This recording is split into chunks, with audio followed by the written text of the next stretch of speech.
E antes de qualquer coisa, eu queria que vocês pensassem como que o luto foi apresentado para vocês desde criança. Como é que foi o seu primeiro contato com a morte? Né? Como que você soube, entendeu que isso era um processo, entre aspas, né? Depende, natural. Porque ele é natural, mas ele é visto com muito tabu, né? Cheio de muitas fantasias, muitas questões agregadas que às vezes, querendo ajudar, acaba atrapalhando. Né? Vocês tiveram essa, entre aspas, inicialização, né, na morte? Alguém já frequentou o velório, que às vezes criança fica proibida, né, e acaba virando um adulto que não tem muita capacidade de lidar com essas situações. Né? A gente acha que está preservando a criança, né, impedindo que ela viva aquelas situações, mas na verdade não. Né? É muito importante que você permita que ela se despeça, né, de acordo com a idade que ela tem, né, e que você consiga explicar para ela aquilo que está acontecendo. Né, usando de uma forma lúdica, né, você não precisa explicar demais do que ela não perguntou, mas é muito importante que ela consiga perceber que existe esse ciclo na vida, né, que tudo nasce, cresce e um dia vai morrer. Né? Então ela vai ter experiências desde pequena com a plantinha, né, com aquele pezinho de feijão que a gente vai plantar no algodãozinho para que ela consiga entender que tudo existe, né, esse ciclo, seja num cachorrinho que ela vai acabar perdendo por alguma situação. Então não é ideal que a gente esconda da criança isso que aconteceu. Né? Se o cachorrinho morreu, se aconteceu alguma coisa, é importante que ela saiba o que aconteceu. E não que você diga que sumiu, que alguém pegou, né? Ou quando um parente muito próximo ele morre e a criança não entende o que está acontecendo e você diz que a pessoa viajou. Né? Ela fica com aquilo sem ter finalizado, ela não entende, né, o que significa isso, que a pessoa realmente não vai voltar e fica aquele limbo.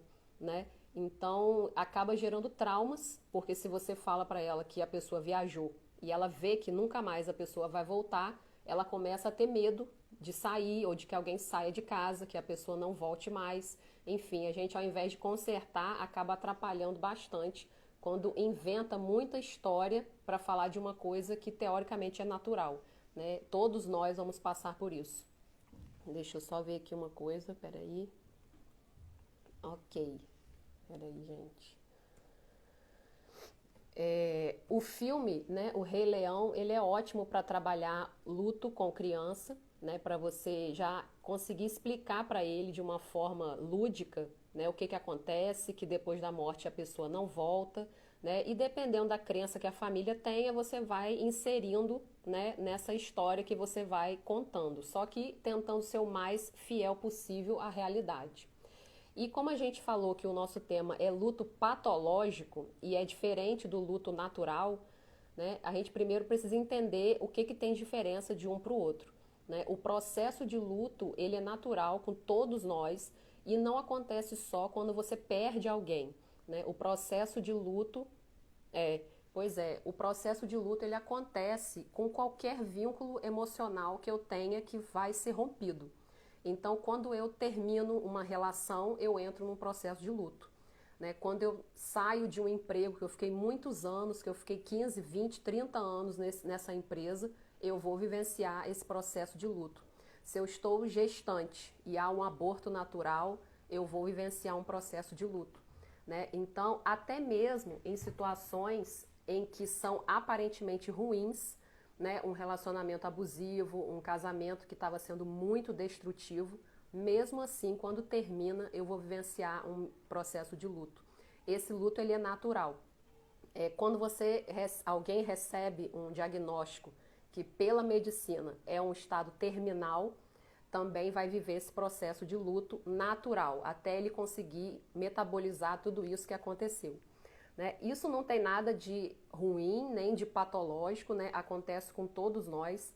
É uma coisa que a gente percebe também, como eu trabalho com adictos, né? Eles quando decidem parar de usar ou de beber, eles também vivenciam esse luto da vida anterior, né? Porque quando eles decidem parar e entrar na sobriedade, eles vão virar uma chave na vida deles. Então, tudo que eles faziam antes acabou. Né? Infelizmente ou felizmente, eles vão como se estivessem renascendo na mesma vida. Então, existe sim um processo de luto, até mesmo no desenvolver da sobriedade. E tudo isso tá ok, né? Às vezes a gente não entende, nossa, mas fulano, o marido de fulano era um traste, né? Então por que que ela tá chorando já que o casamento acabou? Ela devia estar dando saltos de alegria. Mas não é assim, existe um vínculo ali, não interessa que seja ruim ou bom, né? Fica aquele buraco de qualquer jeito, né? Seja o luto de sonhos, de expectativa, do tempo que você investiu naquela relação. Então você precisa viver esse processo de luto. Não quer dizer que você vai voltar para a pessoa, que você quer a pessoa de volta, não tem nada a ver com isso. Nem que você gostava da relação do jeito que estava. Oi, Tereza, boa noite. A questão é, se houve o vínculo afetivo ali de qualquer jeito, né, houve um investimento seu afetivo ali, quando esse vínculo é rompido, a gente passa... Oi, minha xará, bem-vinda. Passa por esse processo de luto naturalmente. O luto patológico ele não vai ser identificado pelo tempo que você está levando no luto, mas pelo tipo de reações e quanto que aquilo ali está trazendo prejuízo para o seu dia a dia, vamos dizer assim. E não existe um consenso de quantos dias, quantas semanas eu tenho que viver esse luto. Tem gente que elabora todas as fases do luto que a gente vai ver em semanas, tem gente que leva anos, né? E tem gente que não sai delas. Né? E esse aí é o caso do luto patológico, quando a gente não consegue finalizar essas fases do luto. São 5 fases, né? Elas não têm uma linha, né, de delimitação, aqui termina a primeira fase, aqui começa a segunda, e elas se interpenetram. Né? Não quer dizer necessariamente que eu vou passar certinho por todas essas fases, uma depois da outra, que eu estando lá na frente eu não posso voltar para uma fase anterior, é tudo misturado. Né? A gente vai trazer clareza aqui só para a gente conseguir se situar em qual delas provavelmente a gente está. Já alertando vocês, como a gente está num tema bem delicado, provavelmente vão disparar muitos gatilhos emocionais com tudo que eu for trazendo aqui, com falas que eu vou trazer, com exemplos que eu vou trazer, e isso Oi, Val! Boa noite! Isso é de propósito. Tá? Porque eu quero realmente que vocês possam trazer a consciência de isso estar, às vezes, dentro da sua mente e você não percebeu. Às vezes você está vivenciando essas situações e você acha que está tudo bem. Então, quando eu trouxer esses gatilhos, essas falas, você vai sentir que, opa, mexeu comigo. Então, provavelmente você vai... Oi, William, boa noite. Vai se identificar ali. Essas fases, então, a primeira que a gente percebe no luto, seja de que tipo de luto for, né, de uma gestação, de um casamento, de um projeto de vida, de qualquer coisa, né, é a negação. A gente não acredita que aquilo aconteceu. É muito comum a gente ouvir as pessoas falando, não é possível que isso tenha acontecido, eu não acredito, né? Ou então a gente mesmo, quando tem um impacto, né, é uma morte muito repentina ou violenta, a gente demora um pouco para conseguir cair a ficha, né? Parece assim, nossa, eu até agora não acredito que isso aconteceu. Essa é a primeira fase do processo de luto, é uma negação. Mas até aí tá tudo bem, porque é uma fase natural. Né? Um choque, um impacto, se a pessoa não estava adoecida há muito tempo, você não está preparado para receber aquela notícia. Então é uma fase de negação. Quando essa fase ela se agrava, ou seja, a negação ela não parte para as outras fases, você continua mergulhando naquilo dali. Oi, Larita, bem-vinda. Se você continua se mantendo na negação, ela vai sim passar para uma fase patológica. E essa fase patológica, ela não necessariamente ela tem que ter um tempo que a pessoa está. Pode acontecer rápido. Né? Às vezes a negação é tão profunda porque a pessoa não consegue elaborar aquela morte, aquela perda, que ela tem alucinações, que a pessoa vai voltar. Ela acredita de verdade que a pessoa vai voltar, que aquilo dali não aconteceu. São mães, muitas vezes, que não permitem que mexam nos quartos, não deixa que tire nada do lugar, se o filho faleceu. Você vai ver, assim, um altar para a pessoa ali. E muitas das vezes a pessoa mergulha naquela sensação, né? Não importa a crença, se ela acredita ou não que o corpo que morre e a alma não importa. Quando você está em negação, a pessoa acredita realmente que o outro vai voltar fisicamente. Ela está esperando que a pessoa volte. né? Não permite que se mexa nas organizações da casa, porque ela vai dizer, não, fulano não gostava assim, não gostava assado, não mexe nisso, não mexe daquilo. Então você percebe que há uma dissociação da realidade, né? Aí a gente começa a se preocupar. Não é uma negação, um processo natural que vem e passa, né? A pessoa abraça aquilo como realidade e se prende naquilo, aguardando que aquela situação não seja real. Ok, gente? Outra coisa que agrava também o processo de negação dele não ir à frente é essa necessidade que hoje em dia a gente tem de estar sempre tudo bem, né? É uma positividade tóxica, né? Você acaba sofrendo uma pressão da sociedade que você tem que estar rindo, você tem que estar feliz, você tem que estar soltando fogos o dia inteiro, todo dia, e se não estiver, tem alguma coisa errada com você. E isso atrapalha o processo de luto, porque se for assim, você não consegue sair da negação. Porque se eu começar a sentir a dor, a sofrer, as pessoas vão se incomodar com isso. Então eu acabo me calando. Acontece muito com homens, quando eles têm grandes perdas financeiras ou entram em falência nas empresas, eles se sentem obrigados a mostrar que está tudo bem. Então faz aquela máscara de que, isso aí eu tirei de letra, estou pronto para a próxima, só que aquilo vai sendo soterrado. E ele não sai da fase de negação, né? Ele está fingindo que está tudo bem, mas não está. E isso pode levar, inclusive, anos a fio, né? Mas um dia essa panela de pressão vai explodir, e infelizmente de uma maneira muito ruim, né? Porque ao invés das emoções serem trabalhadas, elas acabam sendo abafadas. Outra questão importante são as crenças religiosas, que também atrapalham a passagem de fase do luto, de negação, para ele ir à frente.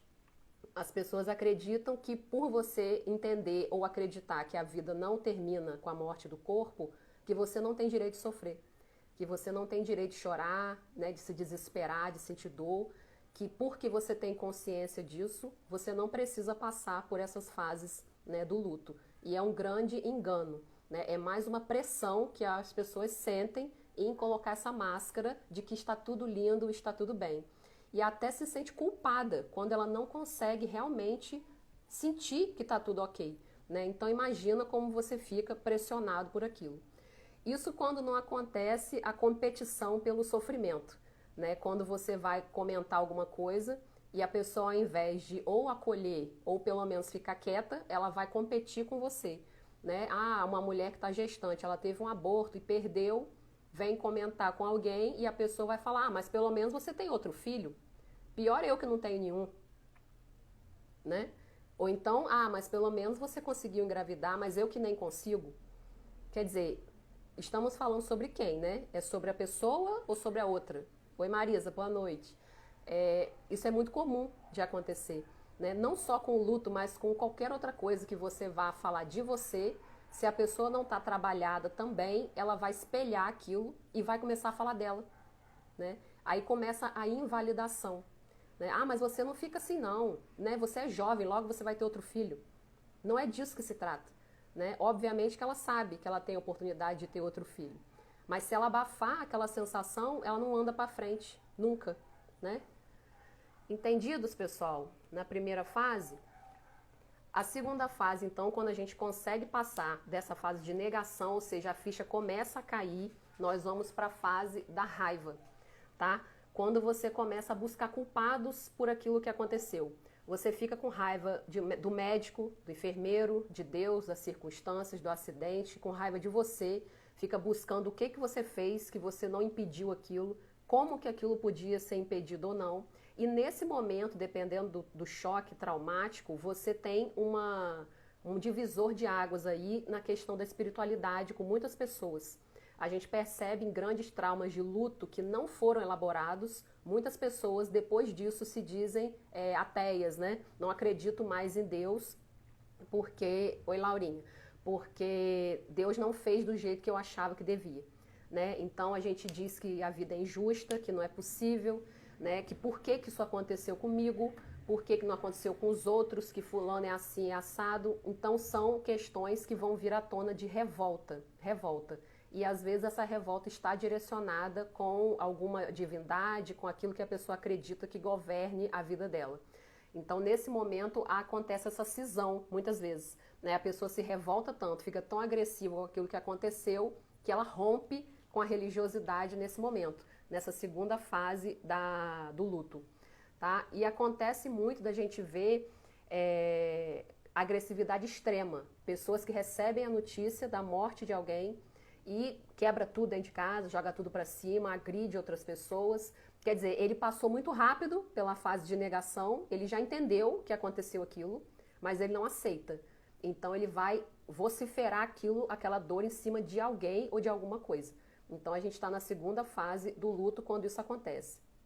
É muito comum você ver, às vezes, pacientes ou crianças tendo sentimentos nessa fase de raiva contra a pessoa que faleceu.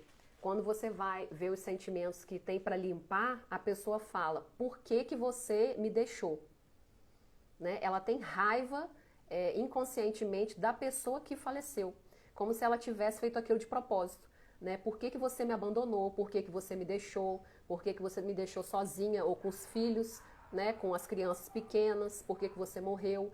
Então, não é racional, não é cognitivo. Né? Mas aquela raiva ali dentro fica, uma sensação de abandono. E se você não trabalhar essas sensações, aquilo vai perdurar. Então não interessa se é racional, se é plausível ou não. A gente vê efeitos muito danosos nas crianças nessa fase de raiva, porque às vezes os pais não conseguem elaborar isso e vão projetar nos filhos. E infelizmente a gente ouve muitos casos dos pais acabarem dizendo para os filhos: sua mãe morreu porque você nasceu, né? Quando a mãe morre no parto, né? Se não houve essa elaboração de luto da família, há essa acusação, há uma rejeição, né? Mesmo que não seja dita, ela fica subentendida numa rejeição por outras questões e a criança entende que tem alguma coisa de errado com ela. Né? Às vezes a mãe não permite que as crianças fiquem felizes porque uma outra morreu. Né? Você está rindo por quê? Se seu irmão morreu. Né? Ou seja, se o irmão morreu, ninguém mais tem direito à vida. Ninguém mais tem direito de estar alegre. Né? E chega ao extremo das crianças ouvirem, né, da mãe: eu preferia que tivesse sido você. Né? Então tem casos que a gente pega realmente questões bem difíceis, porque os pais não conseguem elaborar aquilo e transferem para a criança. Quando não é a própria criança que conclui que ele deveria morrer no lugar do irmão, ou que ele deveria morrer no lugar da mãe ou do pai, ou inconscientemente, haja terapia, inconscientemente ele tem uma sensação de que a família preferiria que tivesse sido ele. Então, é difícil você engolir isso daí. Oi, Joane, bem-vindo. É muito complicado, uma criança, né? É o que a Lara falou, para adulto escutar isso já é difícil de descer, né?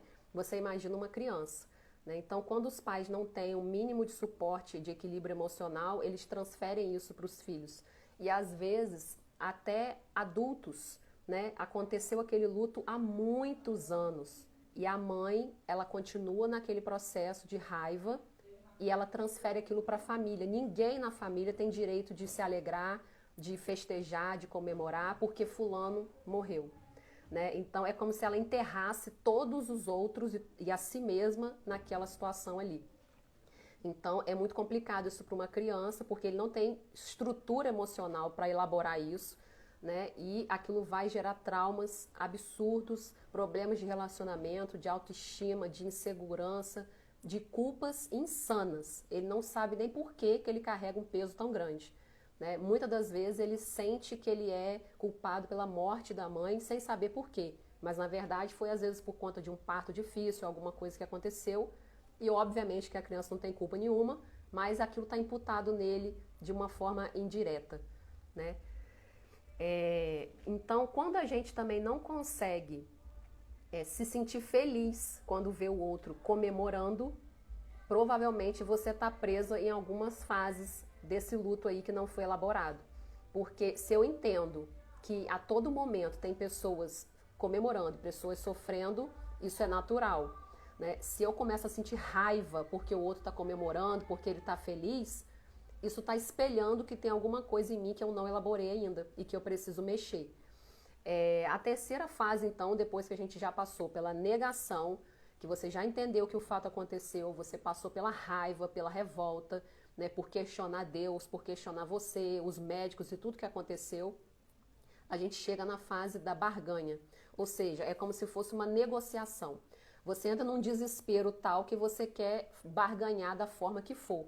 Então você implora para que Deus leve você no lugar da pessoa, né? As mães, muitas vezes, né, imploram para que Deus troque ela de lugar com o filho, né? Quando a situação já se consumou, já houve a morte, né? Ou seja, não há como ser feito isso. Então você percebe muito disso. Inclusive nos enterros, né, nos velórios, é muito comum falar me leve junto com você, né, ou me leva no seu lugar, ou as pessoas começam a fazer promessas para Deus, eu juro que eu vou mudar isso na minha vida, traz fulano de volta, né, se eu nunca mais fizer isso, eu nunca mais fumar, eu nunca mais vou fazer nada, você traz meu filho de volta.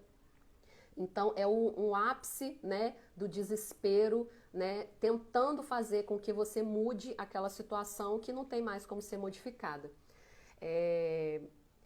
acontece também nos diagnósticos, quando ela começa a pensar no sentido assim, já que eu vou, né, morrer, não tem jeito, deixa pelo menos eu criar meus filhos, ou deixa eu ver meus filhos crescerem. Todas essas barganhas a gente vai fazendo nessa fase de negociação. Acontece muito de você ficar pensando nas hipóteses que poderiam ter acontecido, mas não aconteceram. Se eu não tivesse chamado fulano, não teria acontecido o acidente. Se eu tivesse feito o exame antes, eu não teria, né, descoberto aquilo numa fase mais adiantada.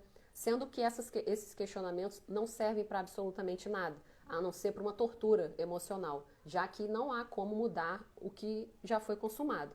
Né? Então, é uma fase também natural que você se questiona, pode ser rápida em algumas pessoas, né? Às vezes até imperceptível, mas ela existe. Tá? E lembrando que a gente não tem essa cronologia exata, não é obrigado você estar exatamente como um quadradinho, né, pulando de uma para outra.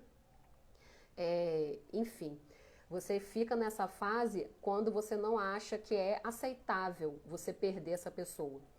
Né? Você não consegue entender que realmente não há mais nada a ser feito. A quarta fase, a gente tem a depressão. Quando você está na fase da depressão, que não tem a ver com o transtorno depressivo, realmente, com a doença. Oi, Úrsula. Boa noite. Você está numa fase de entrega, né? Você já entendeu o que aconteceu, você já sabe que não tem jeito e que a pessoa não vai voltar, e que o casamento não vai ser refeito, e que aquele emprego não vai voltar, que a empresa não vai se reconstruir. Ou acontece também em casos de acidentes, de incêndios, quando a casa toda pega fogo. Não adianta você ficar sentada na frente da casa esperando, pedindo a Deus para que a casa volte a ser como era, porque não existe essa possibilidade. Então, a depressão é quando você entende que aquilo ali não há mais nada a ser feito. E você tem muitas correlações com o vazio existencial. É como se ela tivesse a certeza de que nunca mais ela vai conseguir ser alegre ou dar seguimento para a sua vida. Né? É a fase 4 do luto. Quando a gente percebe que a pessoa se isola muito mais, não tem vontade de fazer nada, ela larga os afazeres, né, diários, não enxerga os outros filhos, não enxerga o casamento ou o trabalho, nada disso. Então é uma tristeza profunda, mas é uma certeza de que não há nada mais o que se fazer. Vamos seguir. A quinta parte do luto e a parte final é a parte da aceitação.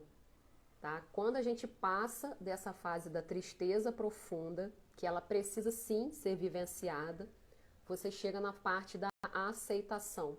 Quando eu aceito aquilo que aconteceu, e eu estou em paz com aquele assunto, com aquele processo. Eu entendo que aquilo ali, de alguma forma, trouxe algum benefício para a minha vida, no sentido de crescimento espiritual, de amadurecimento emocional, de direcionamento de propósito.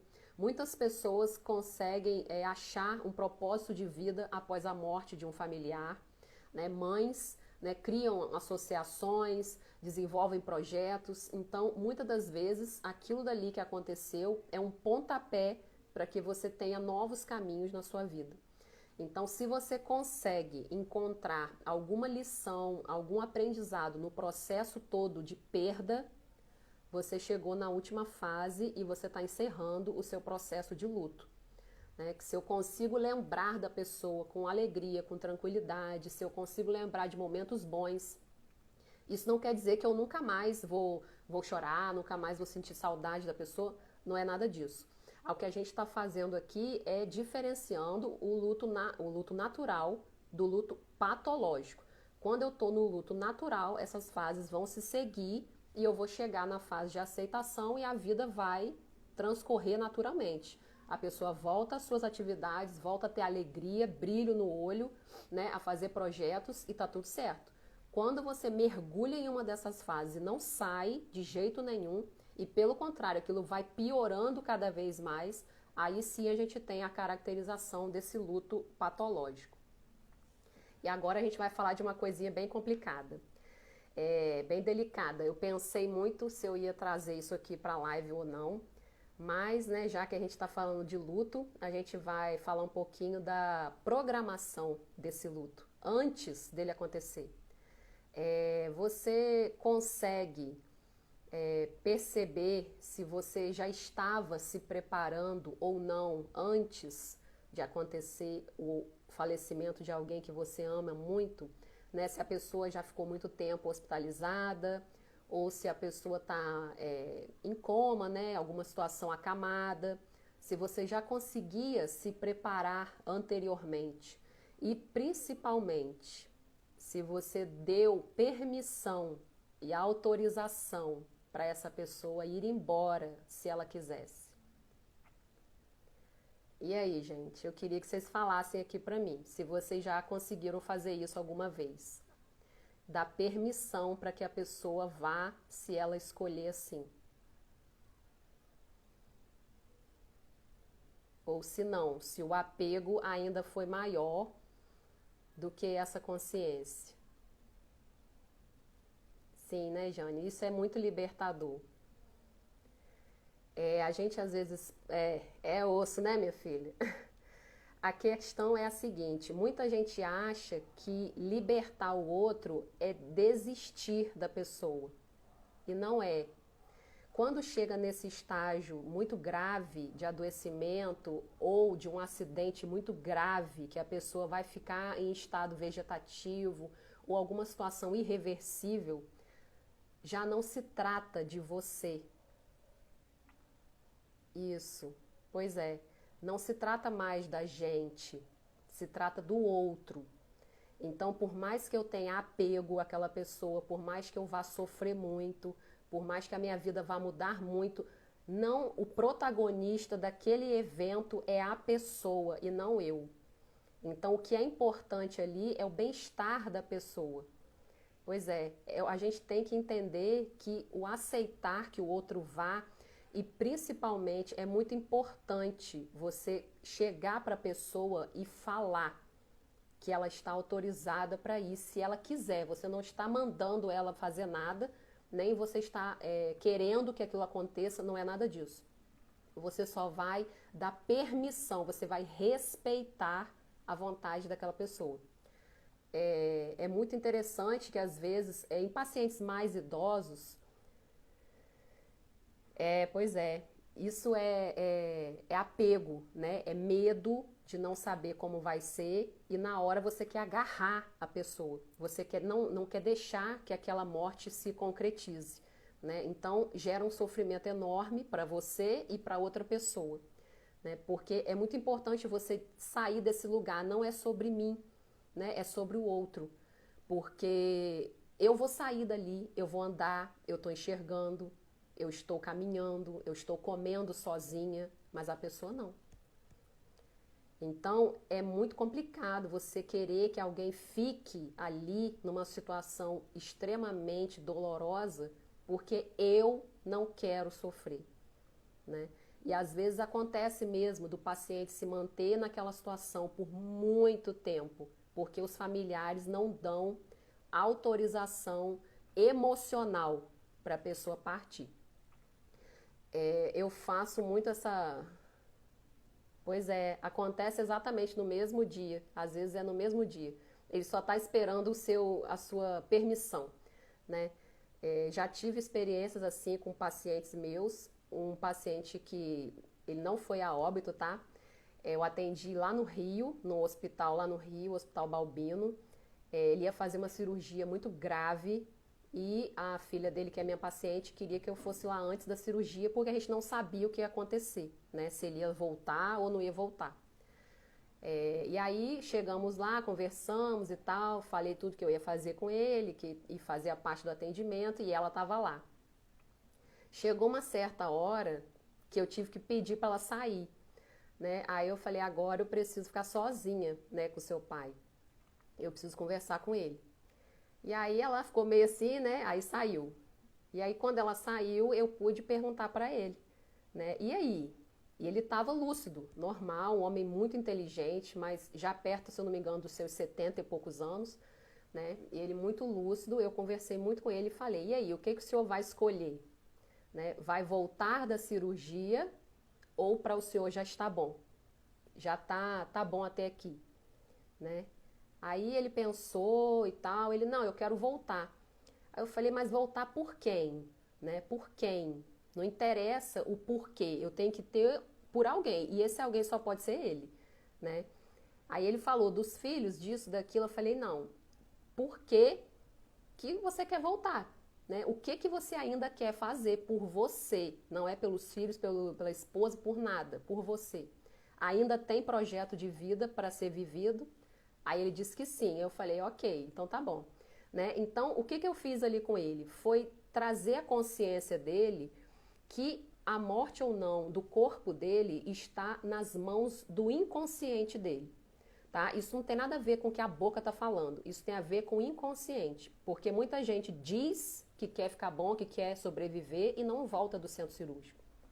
Mas isso acontece porque o inconsciente concluiu que não era uma boa opção, tá? Então, não necessariamente o que a pessoa está falando é aquilo que ela realmente quer, né? Então, ele pareceu que realmente tinha bastante discernimento pelo que ele estava falando e realmente ele saiu, a cirurgia foi um sucesso, ele está hoje muito bem, né? E houve uma outra paciente minha que eu falei com a família, né, que ela já estava na UTI e tal, e eu conversei com os familiares para que eles dissessem a ela que estava tudo bem, que ela podia ir, que ela podia escolher, que ela tinha cumprido a missão dela, que eles iam ficar bem, que estava tudo certo. E que ela podia decidir ir a hora que ela quisesse, né? Porque já estava num estado muito, muito difícil, né? E uma pessoa muito idosa, né? Então, não há muito mais o que você esperar daquilo dali. Então, o que eu posso fazer como ato de amor é dar ao outro a possibilidade de ir embora em paz. Oi, Mayara, boa noite. Ouvi um caso muito lindo na internet, eu esqueci o nome da moça, que é a mãe da criança que ela contou, que era um bebê que nasceu com os órgãos abdominais do lado externo, né, do corpo, não fechou durante o desenvolvimento da gestação. Então ele já nasceu com muitas complicações, já nasceu com infecções muito graves. Então ele fez muitas cirurgias, vai e volta de hospital, e ele já estava com acho que um ano eu acho, quase isso, não sei. E quando eles iam fazer uma nova cirurgia, antes de entrar para o centro cirúrgico, o médico ele teve assim uma presença de espírito, uma maturidade que eu achei assim inacreditável. Né? O médico pediu para que eles fossem no ouvido da criança, ele já estava em coma, já estava entubado, teoricamente não estava ouvindo, mas a gente sabe que isso não é verdade. Né? Quantos relatos a gente tem de pessoas que voltam do coma e contam o que escutaram da enfermagem, o que escutaram da família, né? Inclusive ouvem que a família chegou ali e falou, eu quero que você morra logo, né? Que não é isso que a gente está falando aqui, tá? O que a gente está falando é só dar uma liberação para a pessoa decidir. E aí o médico pediu aos pais que eles falassem no ouvido da criança que ele estaria entrando para o centro cirúrgico e que os pais estavam ali e que eles estavam esperando que ele saísse, né, que ele voltasse do centro cirúrgico, obviamente com vida, né? E que eles estariam ali também e que eles abençoavam ele também se ele escolhesse não voltar. É pesado, né? Mas assim, isso trouxe para eles uma força, né, e uma tranquilidade, só de lembrar dá até vontade de chorar. Porque tem que ter muito sangue mesmo para conseguir falar isso para uma criança, né? Quando você fala para uma pessoa muito idosa, é mais fácil, porque é um processo meio que a gente aceita, que depois da velhice vem a morte. Mas se você falar isso para um bebê de quase 1 ano, né, é bem complicado. São muitos sonhos, muitos projetos, uma vida inteira pela frente, né? Então você dá permissão para esse bebê partir, né? Deve ter sido muito difícil para esses pais. E ele sai do centro cirúrgico bem, entre aspas, né? Saiu vivo, mas depois teve muitas outras complicações e ele acabou falecendo. Mas então, você percebe que quando você tem essa coragem, né, ou essa maturidade de libertar o outro para ir, as coisas ficam muito melhores depois para lidar, né? Esse processo de luto, ele acaba acontecendo com muito menos sofrimento, né? A dor, ela vai acontecer e ela vai existir. E ela tem que existir, né? Se ela não existir, tem alguma coisa muito errada. Você está soterrando alguma coisa ali, né? A não ser que você não tenha vínculo nenhum com aquilo que aconteceu, né? Mas se houver, geralmente você passa por isso de uma forma bem mais tranquila. E como é que a gente faz então para se liberar dessas fases do luto quando elas estão demorando demais, né, para passar? Ou você está percebendo que elas estão se aprofundando demais do que deveria, né? Qual que vai ser a métrica para a gente entender isso daí? Quando você está nos dois polos, na negação e na aceitação, no meio disso daqui você tem aquelas outras fases, né? Para que eu consiga sair de qualquer fase que seja dessas, eu preciso parar de negar o que eu estou sentindo a respeito daquilo, parar de negar o que eu penso a respeito daquilo, mesmo que aquilo seja absurdo. Inclusive esses pensamentos e essas falas que eu disse no início, né, da mãe achar que o filho deveria ir no lugar do outro, do pai achar que o filho deveria ir no lugar da mulher, né, esses pensamentos, esses desejos, eles precisam ser aceitos. Tá? Aceitar não quer dizer concordar, tá? Você não está concordando com isso. Até porque, se você olhar pelo lado racional, você sabe que a criança não teve culpa, no caso do parto, da mãe ter morrido. Mas se o pai guarda com ele aquele desejo, aquela frustração de que ele preferia que a esposa estivesse viva e que a criança tivesse morrido, se ele não aceitar esse sentimento, ele não trabalhar isso daí nele, ele não vai sair disso e ele não vai conseguir até mesmo fazer uma ponte com essa criança. Ele vai passar o resto da vida culpando essa criança, com raiva dessa criança, né, porque ele não consegue aceitar que ele mesmo, né, pensou esse tipo de coisa. Gente, vai mandando o aviãozinho aí pro pessoal, chama outras pessoas para a live, porque a gente vai começar a parte prática. A aceitação, então, pois é. Então, é porque ainda tem sentimentos, pensamentos e emoções dessas fases do luto que você ainda não aceitou e liberou, né? Se eu ainda estou presa a uma fala, a uma cena, a uma sensação, eu não consigo mudar, eu não soltar essa fase, né? Então, eu preciso sair da negação, que é quando eu digo que não é verdade que eu estou sentindo isso, não é possível que eu ainda estou pensando assim, e realmente aceitar, não. É isso que eu estou vivendo, é isso que eu aceito, por mais absurda que seja a questão que a sua mente está trazendo, né? Por mais que eu ainda esteja esperando que a pessoa volte, por mais que eu ainda esteja querendo ver a pessoa entrar pela porta a qualquer momento, né? A gente às vezes acha que está ficando doida, né? Nossa, eu devo estar ficando louca, né? Como é que eu estou pensando isso? Mas isso é parte do processo de luto que não foi resolvido, né? Não foi resolvido, porque quando ele termina, eu consigo ter paz com aquilo. Não é que eu vou estar feliz, maravilhosamente contente com aquelas lembranças. Elas vão mexer, sim, mas elas não vão destruir a minha alegria de viver, elas não vão impedir que eu saia de mim para o mundo, que eu dê conta da minha vida, conta de outras pessoas e daquilo que eu preciso dar, né? Oi, Mayara, boa noite.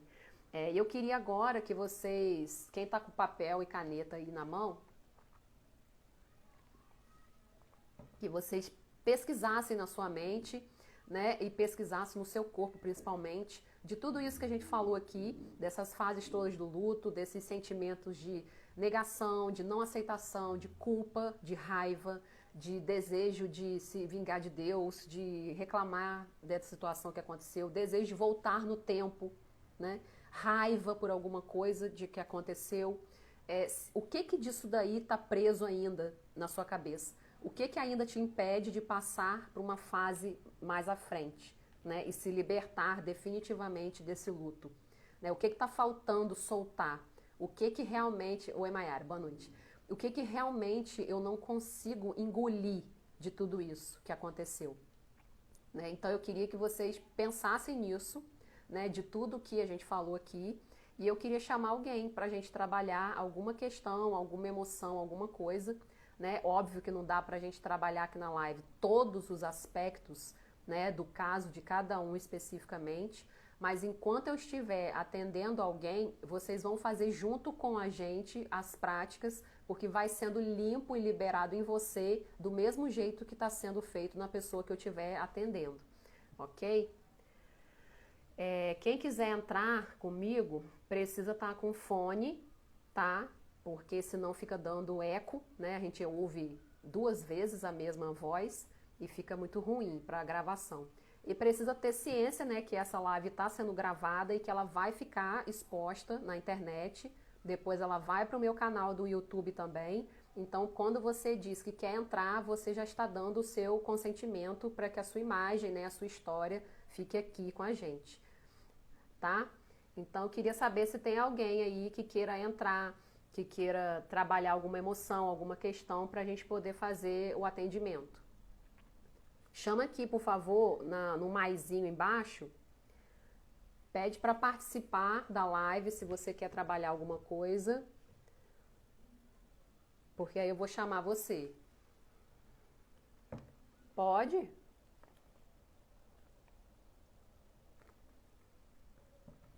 Pede para participar aqui, Mayara. Tá? Enquanto ninguém chama aqui, vamos fazer o seguinte. Separa aí na sua mente, né, ou no papel, quem está com papel, essa situação. Mayara, por exemplo, você está com uma situação para resolver, tá? Então, vê qual é dessa situação, qual é a situação específica, se tem uma cena, se tem uma voz, se tem uma frase que a sua mente está te trazendo, e guarda ela ou escreve ela em algum lugar para você perceber depois se melhorou ou não, tá? Eu quero que vocês deem uma nota de 1 a 10, né? 1, na verdade, é praticamente nada, que a situação está tranquila, e 10 quando ela está insuportável, insuportável. Então, eu vou pensar nessa situação, se a gente está falando de luto, né, de perda. O que que eu sinto em relação a essa perda? Eu sinto raiva, eu sinto culpa. Culpa de quê? Né? Raiva de quê? Então, eu preciso que você seja o mais específico possível para que a técnica funcione para você. Então, quanto mais eu conseguir ir no olho do mosquito, mais efeito e mais rápido eu consigo com a técnica, tá? A gente vai usar aqui a técnica EFT, que é Emotional Freedom Techniques, que ela vai trabalhar no nosso sistema nervoso junto com a elaboração verbal. Ou seja, quando eu estou trazendo para a minha consciência, não só na mente, mas para a consciência física, essas questões, eu permito que o meu sistema libere, né, com muito mais facilidade. Então, vamos dizer que, eu acho que eu até anotei aqui umas frases gerais para que a gente pudesse experimentar. Enfim, vamos dizer que você esteja com alguma questão de não aceitação, ou alguém que faleceu e você tem raiva que a pessoa, entre aspas, te abandonou. Você sente isso como um abandono. Então você vai tocar aqui na sua mão, nesse gordinho aqui da mão, tá? Gente, ninguém quer entrar mesmo? Quem quiser entrar, chama ali no maisinho que eu coloco para fazer junto comigo. Você vai pensar nessa situação, vai lembrar da sua perda, você vai ativar esse trauma que você está aí guardando, você vai tocar aqui na mão. Mesmo que eu sinta tal coisa, né, aquilo que você está sentindo, eu me aceito profunda e completamente. Por exemplo, mesmo que eu me culpe por isso ter acontecido, eu me aceito profunda e completamente. Ou pode ser, mesmo que eu não aceite de jeito nenhum que isso aconteceu, mesmo assim eu me aceito. Quer dizer, você está aceitando a sua não aceitação, entendeu? Nós estamos dando boas-vindas à nossa verdade. Quando eu olho para aquilo que eu preciso mexer, eu dou possibilidade que aquilo seja limpo. Se eu finjo que o lixo não está ali, ele não vai sair dali nunca, né? Ele vai apodrecer cada vez mais. Então, essa técnica é justamente para isso. Eu vou fechar essa live e vou entrar outra vez agora, porque eu tô achando que tá com algum erro, tá? Aí vocês só entrem outra vez na bolinha lá no meu nome que eu quero muito fazer esse atendimento.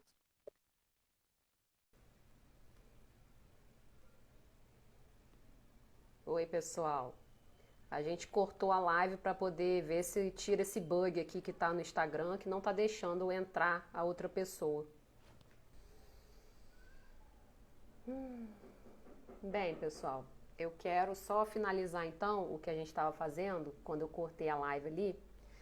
A gente estava nesse ponto aqui da mão, não era isso? E depois eu vou tentar juntar uma live com a outra para ver o que, que dá para fazer, para vocês ficarem com o exercício completo.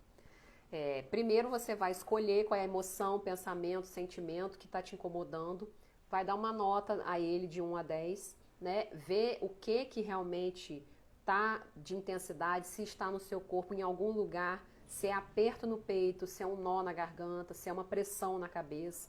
Você vai perceber o que o seu corpo está sinalizando que está compatível com aquela emoção.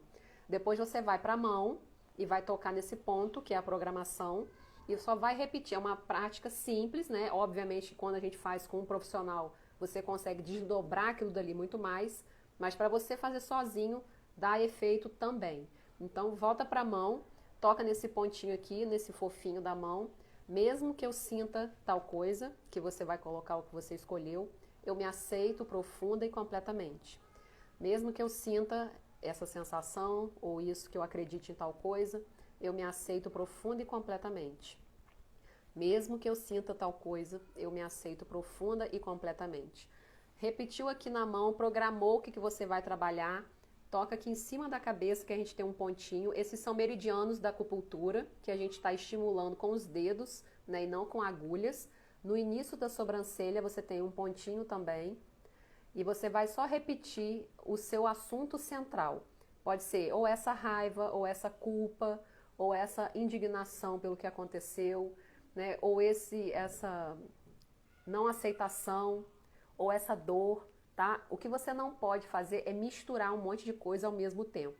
Então são pontinhos assim, aqui em cima, na sobrancelha, na lateral do olho, embaixo do olho, no rosto da face, no osso da face, embaixo do nariz, embaixo do lábio inferior, aqui embaixo da clavícula e embaixo do braço, uns 5 dedos abaixo da axila, tá? Depois você volta aqui em cima, faz algumas rodadas dessa falando da mesma coisa e percebe se aquela pontuação que você deu, né, de 1 a 10, se ela diminuiu, se ela aumentou. Pode muitas vezes acontecer dela aumentar, e isso é ótimo, significa que você acertou o que você tem que mexer. Então é como se a água, né, estivesse entrando no balde e trazendo aquela lama à tona. Então é muito comum que no início a gente sinta a emoção ficar muito pior e não precisa, não pode parar, né? Você tem que continuar fazendo as rodadas até que aquilo vá baixando, tá? A partir do momento que você sentiu que foi quase a zero, você vai revisitar aquele pensamento outra vez e aquela cena e vai perceber se mudou, né? Acontece de você não conseguir mais ver aquilo ali que você estava vendo. Acontece de você ter a lembrança, mas não sentir mais nada em relação àquela cena. Então, assim, é um exercício simples e ele é muito eficaz, né? Então, para a gente mexer nessas questões de luto, nós podemos usar a EFT de uma forma incrível. Então é isso. Agradeço a vocês. tá? Um prazer estar aqui e agora a gente vai estar direto por aqui pelo Instagram e também no canal lá do YouTube, que é Da Mente para a Consciência, tá? O canal no YouTube não tem o meu nome, o nome do canal é Da Mente para a Consciência. Lá a gente tem livros em áudio, né, que eu tô gravando, não só para quem não consegue ler, né, enxergar, mas também quando você quiser botar no carro, né, tá na academia, você quer ouvir e tá lá o áudio de livros relacionados à expansão de consciência, à espiritualidade livre, tá? Não é direcionada a nenhum tipo de religião, né? Que eu até falo muito com os pacientes. Quando a gente não dá conta, quando a medicação não dá conta, quando a terapia não dá conta, se você não se apegar a uma divindade, né, a algo acima de você, aí fica difícil, né, de prosseguir. Então é isso, gente. Muito obrigada. A gente se vê por aí, tá bom? Beijão. Tchau, tchau para vocês.